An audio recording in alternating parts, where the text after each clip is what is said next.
هلا nabadgelyada iyo naxariista rabbiga korkiina ha ahaato dhammaan walaalaha Soomaaliyeed waan iska maqal aragno bartina YouTube-ka Fikir Same Studio marti baa maanta inoo wada TikToker-ka weyn walaal Soomaaliyeed isaga iskiin baraya ka hor dhacayo waa idin xiisay sanadkii hore isugu keen dambeysay sanadkii hore soo dhow isu sheeg asxaabta isbar Fikir Same Studio aad ma santahay asxaabtu waa idin salaamaya maanta waxaa aad u faraxsanahay maadaama walaalkii channelkiisa aan ka soo muuqanayo oo marti ah ku ahay magaceygana waa Cabdiraxmaan yes kan lagu yaqaan kan magaci kale lagu yaqaanay wallahi horta dadka magacyo badan ay yaqaanaan dad waxa waaye isbarano magac gooni la baxan maanta laakiin magac inta badan oo xoog magacayga xitaa macnaha ka raayay sax waxaa lahaa shaaru alla ma fahantay shaaru waa reer hindi waa aqaan qalbi xabxab ma aan la reer hindi mi waxa waa igu qabteen ma fahantay marka asxaabta ma santihiin actor waa actor la oran karaa waa ku fiican tahay migool sameeyna first actor ina noqoto alaga yaa mustaqbalka insha Allah aad marka nin dhalinyaro ah oo good looking ah oo handsome ah oo haddana talent leh oo magaranaysaa waa tahay oo ilbaxa oo dad badan la soo dhaqmay adduunkana wax badan ka soo maray sax inkastoo aad yar tahay oo soo dhaweynayaa halkan kanaalka Soomaaliyeed weeye ummadda Soomaaliyeed qof kasta markii uu la kulmo buu qaybtiisa ka qaataa waa idin salaamayna jaamacaddii baanu joognaa aniga saaka isagu bareegaan isku wareysanaynaa shahagime waka sheekay shahwe marka ka waran barnaamijkan aan ka hadlayna waxay ahayd dadka sida xun social media oo isticmaala khaasatan hadda TikTok oo aad loogu daatay maxaa ay kula tahay adiga wallahi horta Soomaalida hadda maaragtay waqtigan lagu jiro maaragtay khaasatan aaladda TikTok-ga horta weligii ma arkin dad kale oo Soomaali ahayn macnaha dadka kale maaragtay aaladaha si qurux badan caadi u isticmaala laakiin anaga Soomaali ahaan markaan maaragtay aaladda TikTok waxaa ka aaminay macnaha lacagta waxay naga gashay macnaha viewski iyo waxay naga galeen macnaha qaab daro in wax ku raadino ma fahantay absolutely marka horta Soomaali haddaan aaladda TikTok horta dhaqankeeda waa ku liidanaa ma fahantay marka aaladda TikTok wax badan oo ku dhumaaday khaasatan diintii ku dhuntay dhaqankii ku dhumay maxaa lahaa adiga waxyaabo badan oo Soomaali sharaf u hayay sharafta xataa qaarkood waa ka luntay ma fahantay ma qofku hadii aanu hadda ka dhaxgalay raaliga qofku haduu rabo dad wax jiraan website-yo waxyaabaha xun sameeya laakiin way ku soo qortaan balaas 18 baa ugu qoran magaraysa shuruuc bay leeyihiin qofkii isagu u bareeray laakiin qof raba inuu laba nafood iska dhigo isagoo hal qof ah oo marna halkan ku soo fariisto yuuso marna halkan uu maaragtay ruxmo waa wax aad u fool xun weeye marka waa runtaa waxa kaliya ee Soomaali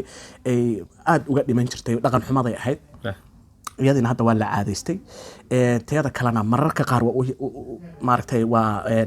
maaragtay u garaaba oo waxaan is dhahaa burburka iyo dhibaatada jirta iyo maaragtay duruufaha waddanka ka socda baa waxaan oo dhan sabab ah hadii ay dawlad lahaan lahayn oo systemyo dawli ah oo hagaagsan jiri lahaayeen dadku waxbay baran lahaayeen way shaqaysan lahaayeen nabad bay heli lahaayeen si sharaf leh oo qurux badan oo nadiif ah bay wax ku heli lahaayeen saxaarta beenta ma taas laakiin horta anigu u maleynay dawladda iyo aaladda macnaha dhaqanka soo loo isticmaalay wax iska galin waxa aaminsana wax ma iska galin dhaqan horta marwaba hadii dawlad jirto aduusan jirin dhaqan marwaba inuu jiro waa ma fahantay dhaqanka iyo diinta dawlad iyo dawlad la'aan inay jirto muhiim waay ma fahantay shaqo la'aanna horta taas in dadka ay TikTok ku mashquulaan oo waliba si khaldan u isticmaalaan way keeni kartaa shaqo la'aanta ma fahantay laakiin marka anu waxaan dhihi lahaa Soomaalida aalad kasta isticmaal laakiin si qurux badan oo isticmaalaan bravo marka ayaanti dhaweyd waa taan iri maxaa kamid ahaa maaragtay ruubtii horaadada ka ruxmaaya TikTok ruuxadayda daayo waxa yaabay reer Yurub waxa waaye waa ifageysa markaan erayada shalay qoraayay way wali kan iyaro kaftara ku tarsanay ninkan anoo shalay maanse yar qoraya oo erayadani kamid yihiin buu yirina waxa raba ina gabay ii qorto waxaan mooday nin murti dhaari ah oo maartay suugaanta isku fiican yihiin baan moodayay markaas haye maxaa gabay ku falaysaa suri laakiin waa inay ii turjuntaa waxa moodaa inuu leeyahay luuqad kale waxa igu sameeyo kadib luuq af Soomaali igu turjun maya fiiri waxa jirta mugtahay luuqad kasta maarad xataa luuqadii dhaxdeeda oo wax aad qortid yaa si qaar oo macnaha loo fasiraa jirto sax erey kasta Soomaali aan waxa jirto qaab gooni ah loo fasiro markaan ku dhahay ii qor sax oo ii fasirna daacad bay iga ahayd وكانت ومعناها وحالة جابة أريق قاركود كي شرع دقوريس مركا يأقرس وافهم ويدي وحن كفهم لو أري ما مسدح على كلام